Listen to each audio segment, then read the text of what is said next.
یہ نومبر 1947 کا پہلا ہفتہ تھا۔ بقرعید کو گزرے دوسرا یا تیسرا روز تھا۔ پاکستان بننے کا اعلان ہو چکا تھا۔ مہاجرین آگ و خون کا دریا عبور کرتے ہوئے پاکستان چل پڑے تھے۔ اسٹیشن پر ہزاروں لوگ جمع تھے۔ ان میں کچھ رخصت کرنے آئے تھے، جبکہ کچھ یہاں سے رخصت ہو رہے تھے، مگر دونوں میں ایک بات مشترک تھی۔ وہ کیا تھی کہ دونوں ہی گروہ رو رہے تھے۔ دونوں طرف کے لوگوں کی آنکھیں آنسوؤں سے لبریز تھیں۔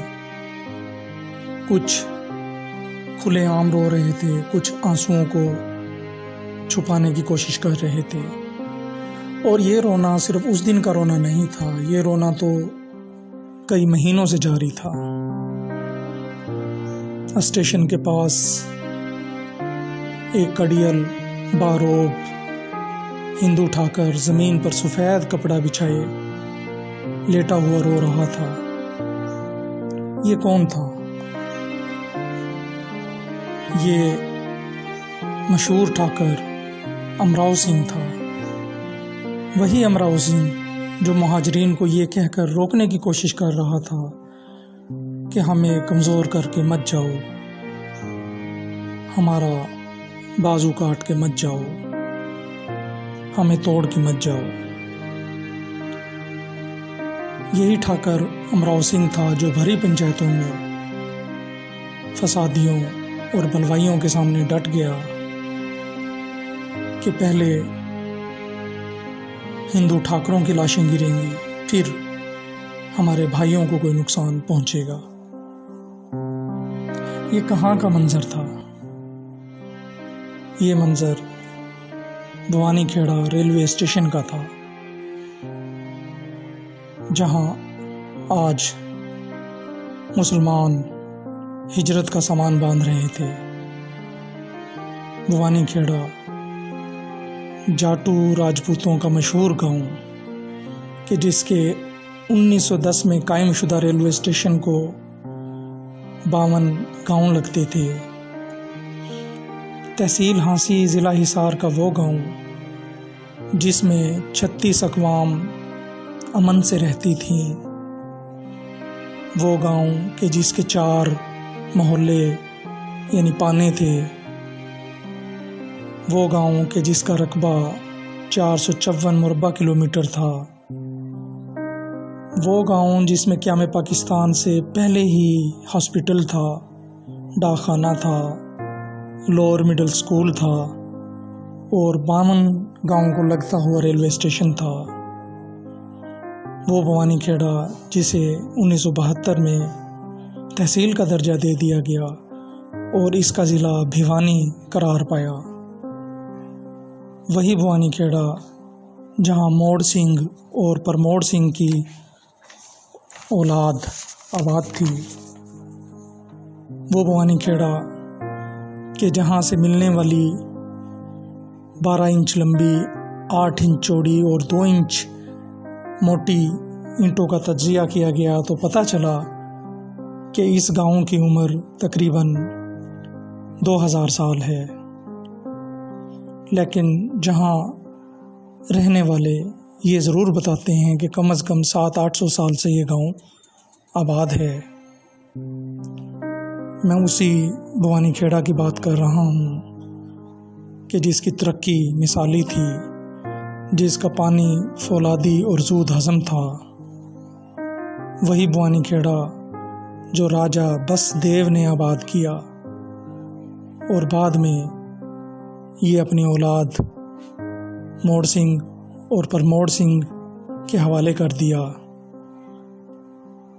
وہی بھوانی کھیڑا کہ جس کے شمال میں گنجا سیوانہ، بڑسی، سلطان پورہ، پپوسا واقع ہیں، جس کے جنوب میں بلیالی، لوہاری جاٹو، سوئی، دانگ، منڈھانا واقع ہیں، جس کے مشرق میں الگ پورہ، دھنانا اور مغرب میں بھرٹانہ، جمال پور، خاننگ، کراوڑ اور توشام واقع ہیں۔ جی ہاں، میں اسی بھوانی کھیڑا کی بات کر رہا ہوں جو ایک ٹیلے پر آباد تھا اور جس کا ہر محلہ تقریباً 25-30 فٹ کی اونچائی پر واقع تھا۔ وہی بھوانی کھیڑا کہ جس میں شیخو پورہ، پہاڑی پور، باچوان اور جھگشین کے محلے تھے۔ شیخو پور اور پہاڑی پور مسلمانوں کے محلے، جبکہ باچوان اور جھگشین ہندوؤں کے پانے تھے جو کہ موڑ کی اولاد نے بسائے تھے۔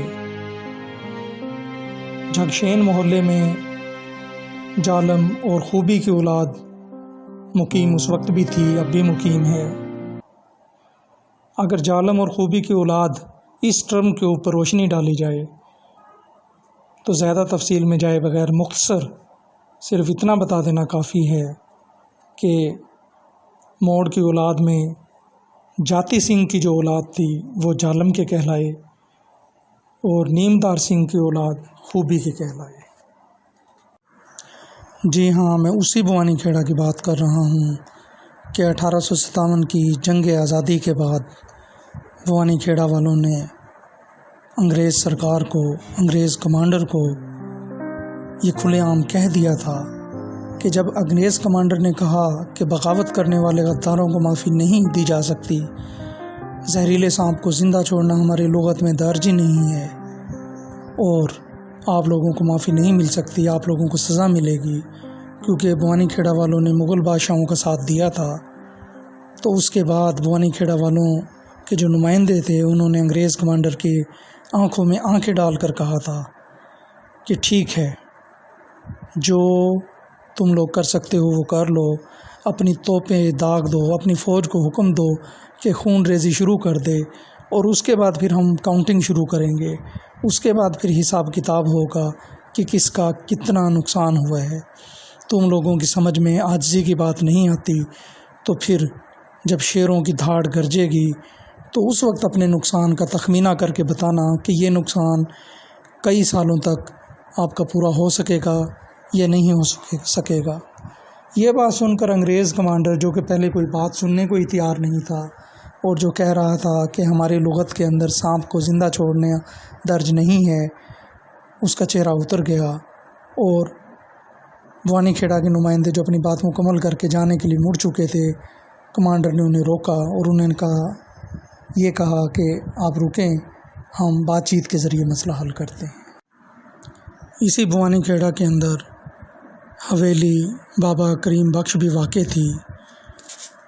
اسے حویلی کہہ لیں یا قلعہ کہہ لیں، چھوٹی اینٹوں سے تعمیر شدہ تھا۔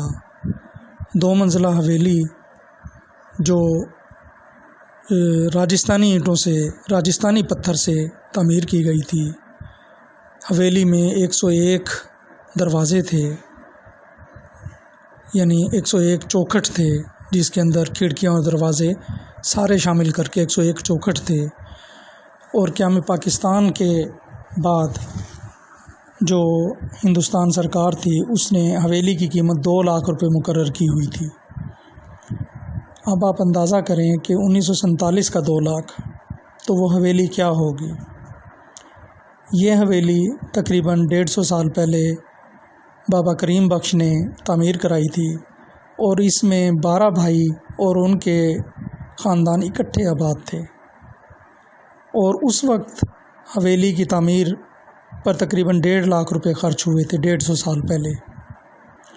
اس حویلی کے مقابلے میں بھوانی کھیڑا میں صرف ایک حویلی تھی، ہزاری بنیا ایک تھا جس کا نام تھا منی رام، اس کی حویلی اس حویلی کے مقابلے کی تھی۔ یہ حویلی کسی کو اس وقت الاٹ نہ ہو سکی 1947 میں، کیونکہ اتنا بڑا کلیم کسی کا تھا ہی نہیں، اور 1988 میں یہ غیر آباد تھی۔ اس کے بعد بھی 1988 میں میں اپنے والد مرحوم کنور نثار احمد ایڈوکیٹ کے ساتھ گیا، چشمدید میں نے یہ حویلی دیکھی، تو اس وقت یہ ملبے کی شکل، اس کے پیچھے کا حصہ ملبے کی شکل اختیار کر رہا تھا اور کھنڈر نما بن چکی تھی۔ ظاہر ہے الاٹ نہیں ہوئی تھی تو پھر ملبے میں ہی تبدیل ہونا تھا۔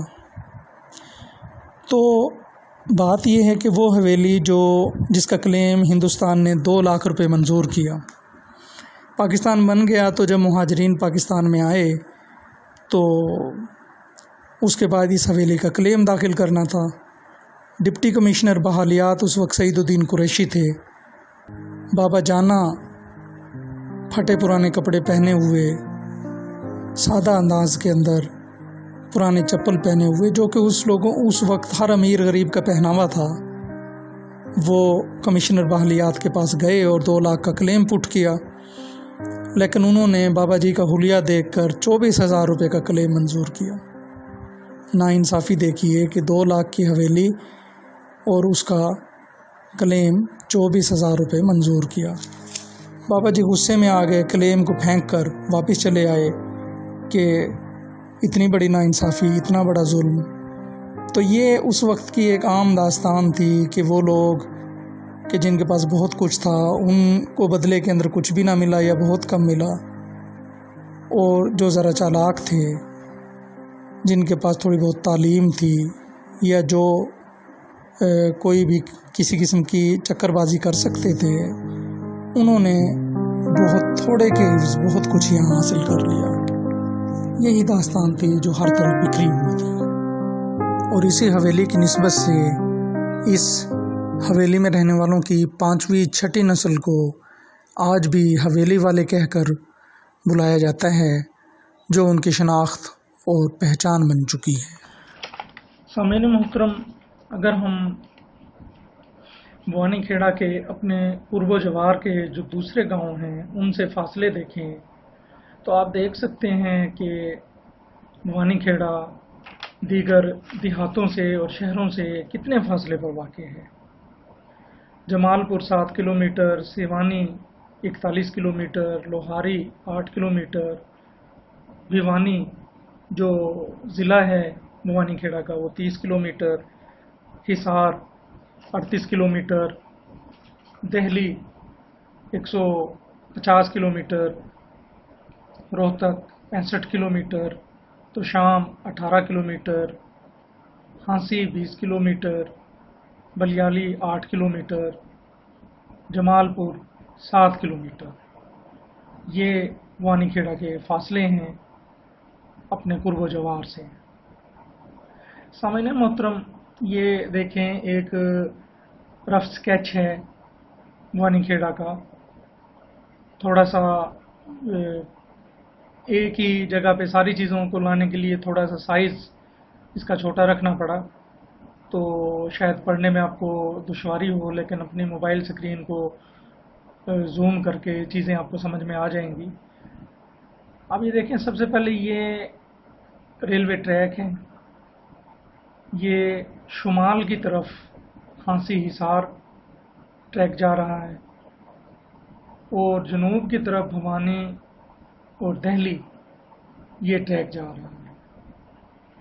سڑکیں دیکھ لیں، یہ توشام روڈ ہو گیا، یہ بھوانی دلی اس ڈائریکشن میں ہانسی حصار، یہ روڈ جمال پور، اور یہ منڈھانا، یہ لوہاری جاٹو۔ سامعین محترم، اب درمیان میں مڈ میں دیکھیں، بھوانی کھیڑا کے 4 محلے آپ کو نظر آئیں گے: جھگشین، شیخو پور، پہاڑی پور، باچوان، اور 4 جوہڑ نظر آئیں گے۔ یہ ایک جوہڑ، دوسرا جوہڑ، ادھر آ جائیں، یہ بائی پاس ہے، بائی پاس کے پاس یہ تیسرا جوہڑ، چوتھا جوہڑ۔ سامعین محترم، یہ بتاتا چلوں کہ شیخو پور اور پہاڑی پور مسلمانوں کے پانے یعنی محلے تھے، جبکہ باچوان اور جھگشین ہندوؤں کے پانے تھے۔ بھوانی کھیڑا میں 2 بھائیوں کی اولاد بس رہی تھی، ایک موڑ اور ایک پرموڑ۔ موڑ کی اولاد سے ہندو ٹھاکر تھے، موڑ کی اولاد میں کسی نے اسلام قبول نہیں کیا، جبکہ پرموڑ کی اولاد سے مسلمان راجپوت تھے، اس میں اسلام آ گیا تھا۔ یہ جو جھکشین کا محلہ ہے، ہندو ٹھاکروں کا محلہ تھا، ہندوؤں کا محلہ تھا، اس میں جالم اور خوبی کی اولاد مقیم ہے۔ جالم کی اولاد سے کیا مراد؟ جاتی سنگھ ایک بزرگ گزرے ان کے، اس میں سے جو اولاد چلی، نسل چلی، انہیں جالم کے کہتے ہیں، اور نیمدار سنگھ اس کی اولاد خوبی کے کہلائی۔ تو جھکشین محلے میں جالم کی اولاد اور خوبی کی اولاد مقیم ہے۔ یہ ساتھ اس کے آپ دیکھیں کہ شیخو پور کا محلہ ہے، یعنی ہم کہہ سکتے ہیں کہ شیخو پور کا محلہ اٹیچ ہے جھکشین کے محلے سے، اور ڈائریکشن اس کی کیا ہوگی؟ مشرق۔ مشرق میں جھکشین محلے سے مشرق میں شیخو پور کا محلہ ہے۔ اسی محلے کے ساتھ ہم دیکھ سکتے ہیں کہ ہانسی حصار جانے والی سڑک، یہ ہانسی حصار جانے والی سڑک شیخو پور محلے کے ساتھ سے گزر رہی ہے۔ یہ جرنیلی سڑک ہے، جی ٹی روڈ جسے ہم کہتے ہیں، جو پورے بر صغیر میں پھیلا ہوا ہے۔ اسی ہانسی حصار جوہڑ، ہانسی حصار روڈ کو کراس کر کے تیرتھ جوہڑ ہے، یہ دیکھیں، یہ تیرتھ کا جوہڑ ہے روڈ کے دوسری طرف۔ اس تیرتھ کے جوہڑ پر 3 کنویں ہیں، جنہیں دھولیا کنواں، چماروں کا کنواں اور پنڈتوں کا کنواں، یہ ان 3 کنووں کے نام ہیں۔ اس جوہڑ کے پاس کیا ہمیں پاکستان کے وقت پیپل اور شیشم کے بھاری اور گھنے درخت ہوا کرتے تھے۔ پورے بر صغیر میں ہی پاکستان اور ہندوستان میں درخت ختم ہوتے جا رہے ہیں، اور قدیم درخت تو ویسے بھی فنا ہو گئے، لوگوں نے ختم کر دیے۔ تو یہاں بھی ایسے ہی ہوا کہ اب وہ درخت نہیں ہے، جوہڑ بھی سوکھ چکا ہے۔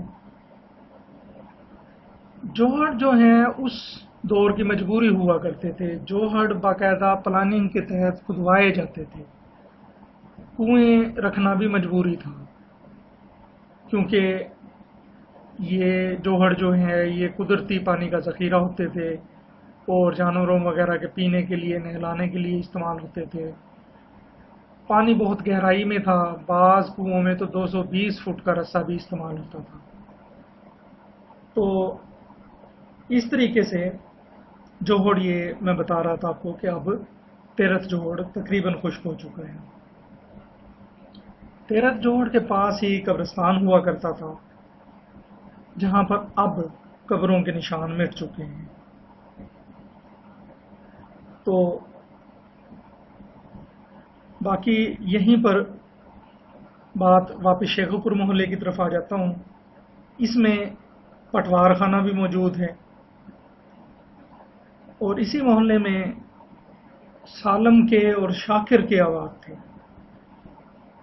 جو نومبر کے 1-2 تاریخ کو پاکستان ہجرت کر گئے۔ سالم اور شاکر، یہ ان 2 ناموں سے کیا مراد ہے یہ ہم دیکھیں گے۔ یہ دیکھیں، یہ محلہ ہے باچوان۔ باچوان محلہ باچو سنگھ نے اپنے بھائیوں سے الگ ہو کر آباد کیا تھا۔ اس میں ڈاک خانہ بھی موجود ہے، اس کے علاوہ بڑی بڑی حویلیاں ہیں جنہیں بنیوں کی حویلیاں کہتے ہیں۔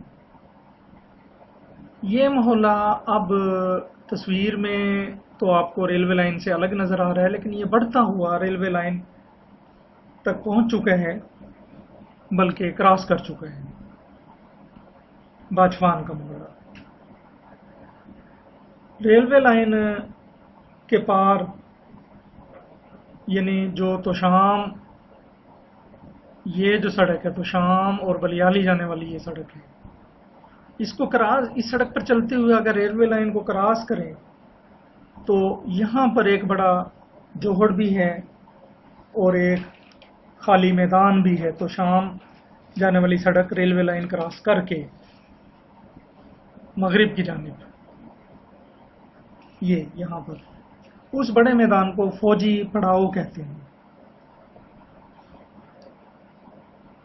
اچھا، شیخو پور محلے کے اندر ایک بات یہ بھی بتاتا چلوں کہ یہاں پر سالم اور شاکر کی اولاد کے علاوہ مئی راجپوت بھی اسی محلے میں آباد تھے۔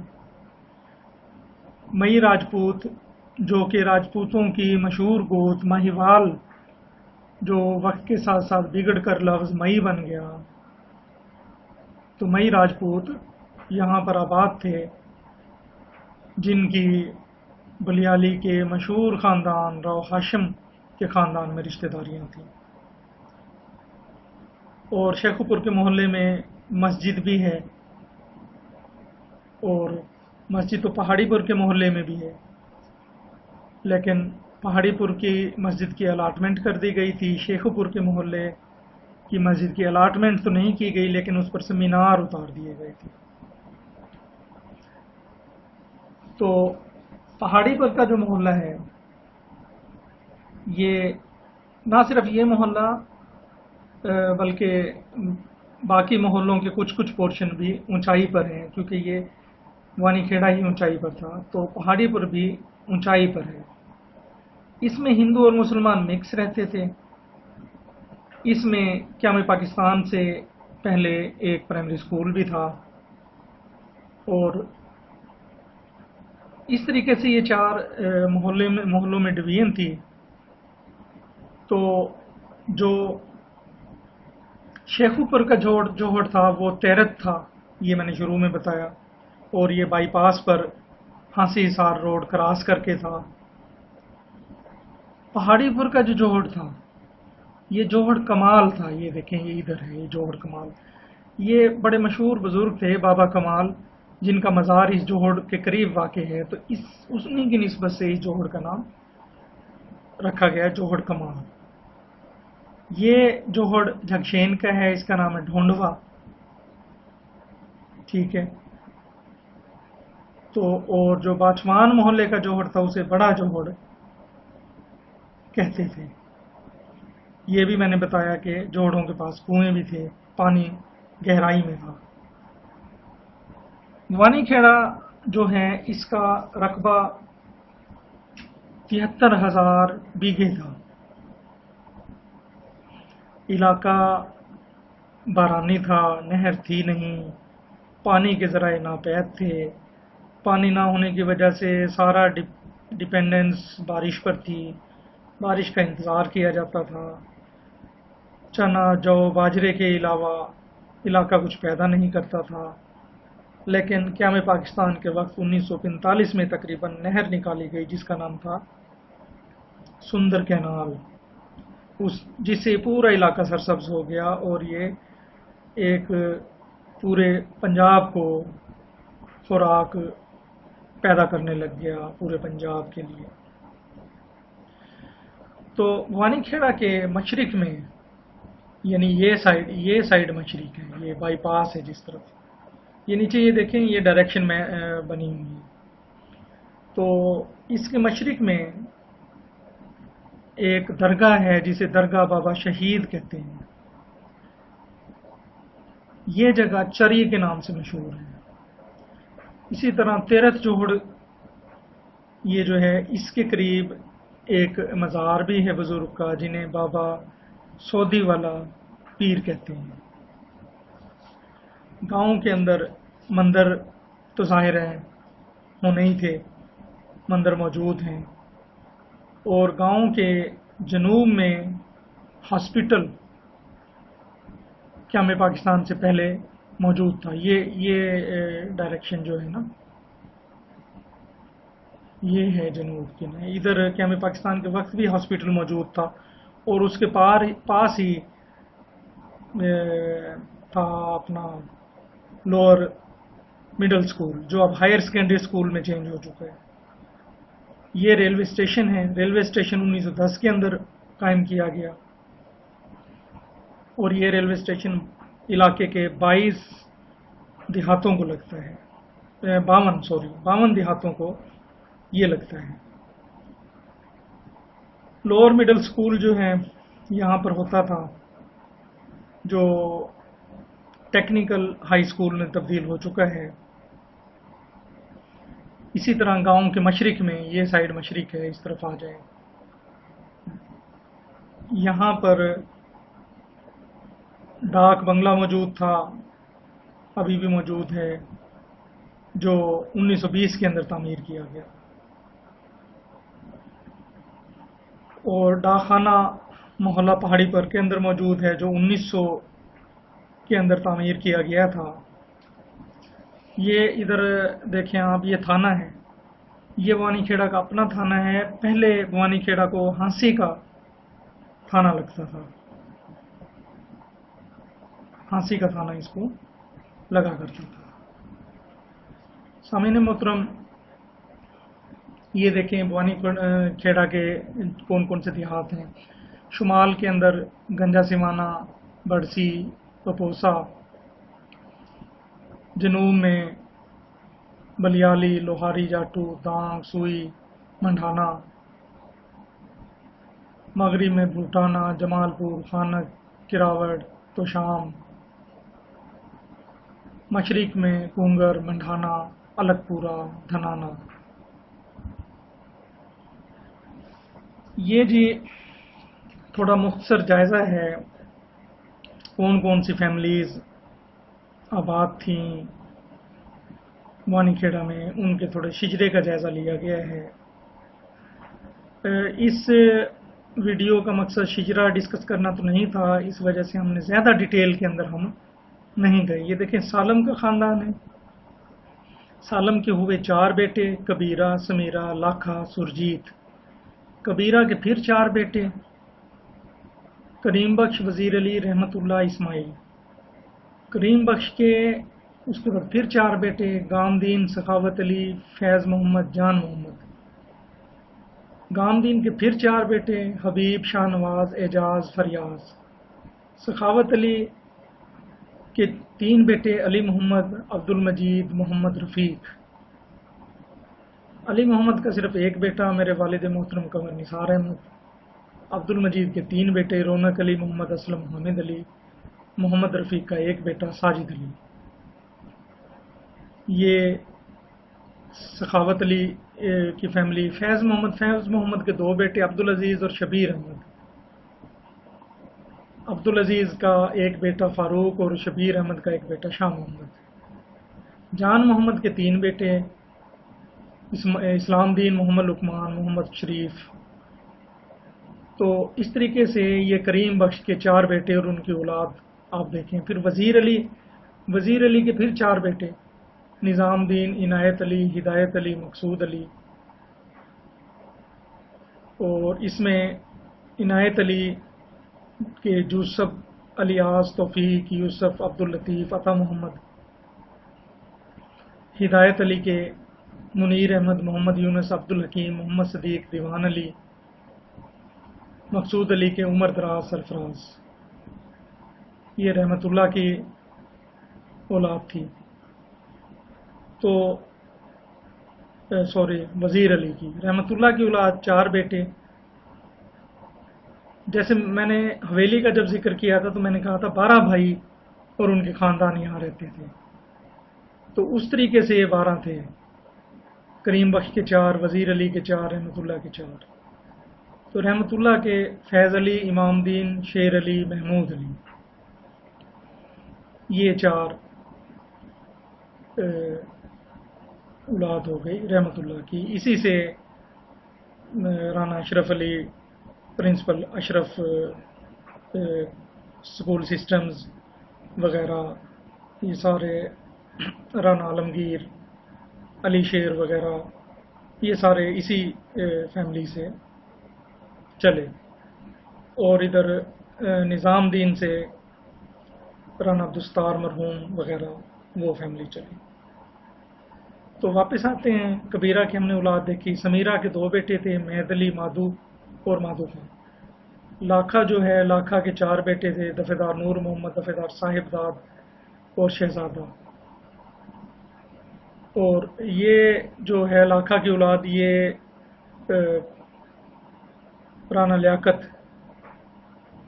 بابا کتو اور ماسٹر ریاست وغیرہ، یہ فیملی ادھر سے چلی.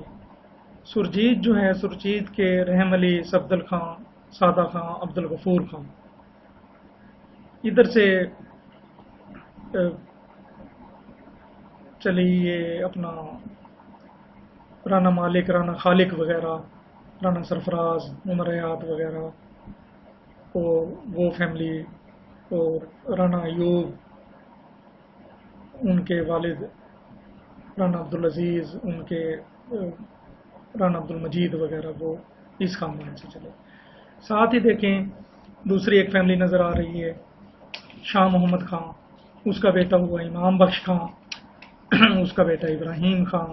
ابراہیم خان کے 2 بیٹے ہوئے، خورشید خان، سلمان خان. سلمان خان کا ایک بیٹا نمبردار قمر انتظار. خورشید خان کے 2 بیٹے محمد الیاس اور قمر اشفاق ایڈوکیٹ مرحوم. شاہ محمد خان کے خاندان کا سالم کے خاندان سے کیا تعلق بنتا ہے، یہ تو کلیئر ہے. یہ دونوں پرموڑ کا خاندان ہم ڈسکس کر رہے ہیں، کیونکہ موڑ میں تو ہندو ٹھاکر تھے. تو پرموڑ کی اولاد میں ایک گزرا تھا آسو خان.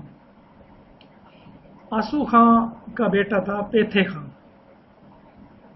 اس سے آسو خان کا بیٹا پیتھے خان، اور اس کی نسل میں یہ شاہ محمد خان، امام بخش خان، ابراہیم خان وغیرہ ہوا. اور اسی آسو خان کا ایک بیٹا دوندے خان بھی تھا. دوندے خان کی اولاد سے یہ سالم کا خاندان ہے. ٹھیک ہے، یعنی اب سمجھ کے آئی کہ آسو خان پر یہ اکٹھی ہو جاتی ہے فیملی.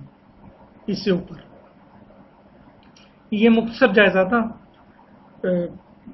مقصد شجرا ڈسکس کرنا نہیں تھا، اس وجہ سے اس کو مختصر جائزہ اس کا لیا گیا. بہت سے اس کے اندر خاندان کا تفصیلی ذکر نہیں ہو سکا ہے. سامعین محترم، کیا میں پاکستان کا اعلان ہو چکا. بوانی کھیڑا کے مسلمان بوانی کھیڑا اسٹیشن پر جمع تھے. ہندو بزرگ، ہندو نوجوان، ہندو راجپوت افسردہ اور مایوس تھے. دلوں کو تسلی دے رہے تھے کہ یہ جو جدائی ہو رہی ہے یہ تو ہونی تھی، اور ہونی جو ہے اس کو ٹالا نہیں جا سکتا. ان بزرگوں میں ٹھاکر امراؤ سنگھ، ٹھاکر ادے سنگھ، قمر سنگھ، ناتھ سنگھ، صوبیدار درجن سنگھ، رسال سنگھ، بنی سنگھ، رنجیت سنگھ، پردھان سنگھ، جے پال سنگھ، صوبے سنگھ، سال سنگھ، رام کمار سنگھ وغیرہ، اور دونوں پانوں کے سینکڑوں آدمی وہاں پر جمع تھے. ایک دوسرے کا منہ تک رہے تھے. حلق سے آواز نکلنی مشکل تھی. آنکھوں میں آنسوؤں کی جھڑی لگی تھی. دل بھر بھر آتا تھا. وہاں فوج کے نمائندے آئے ہوئے تھے جنہوں نے ٹرین کو اپنی نگرانی میں لے کے جانا تھا. ہندو ٹھاکروں نے تلاشی لینے کی اجازت نہ دی، جبکہ وہ بضد تھے کہ ہم پورے قافلے کی تلاشی لیں گے اور جو ہتھیار ہے وہ الگ کرا لیا جائے گا. لیکن ہندو ٹھاکروں نے یہ نہ ہونے دیا. 12 بجے ٹرین اسٹیشن پر آ کر رک گئی.